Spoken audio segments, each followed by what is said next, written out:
మనమందరం చిన్నప్పటి నుంచి వెంకటేశ్వర స్వామి సుప్రభాతాన్ని వింటూ వచ్చాము. వెంకటేశ్వర స్వామి సుప్రభాతం ఏ శ్లోకంతో ప్రారంభమవుతుందో తెలుసా? కౌసల్య సుప్రజ రామపూర్వ సంధ్య ప్రవర్తతే ఉత్తిష్ట నరసార్థుల కర్తవ్యం దైవమాహ్నికం. మీకు తెలుసా ఈ ప్రసిద్ధ శ్లోకం ఎక్కడి నుండి వచ్చిందో? ఈ శ్లోకం వాల్మీకి రామాయణంలోని బాలకాండలోని ఒక భాగం నుండి తీసుకోబడింది.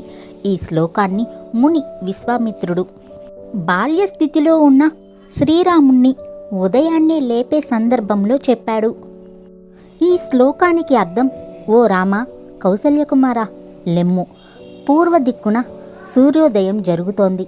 ఓ పురుషోత్తమ, లెమ్ము, దైవమాహ్నిక కర్తవ్యాలు అనగా దినచర్య కర్మలు చేయవలసిన సమయం వచ్చింది అని బాలుని రూపంలో ముద్దుగా నిద్రిస్తున్న శ్రీరామచంద్ర ప్రభువుని అలా చూసి నిద్ర లేపడం ఇష్టం లేక వాల్మీకి ముద్దుగా ఉన్న శ్రీరామచంద్రుని గురించి ఇలా శ్లోకం పాడుతూ ఆయనని నిద్రలేపారట. అలా ఈ శ్లోకాన్ని ఇప్పటికీ ఆయనను నిద్రలేపడానికి పాడుతూనే ఉంటారు.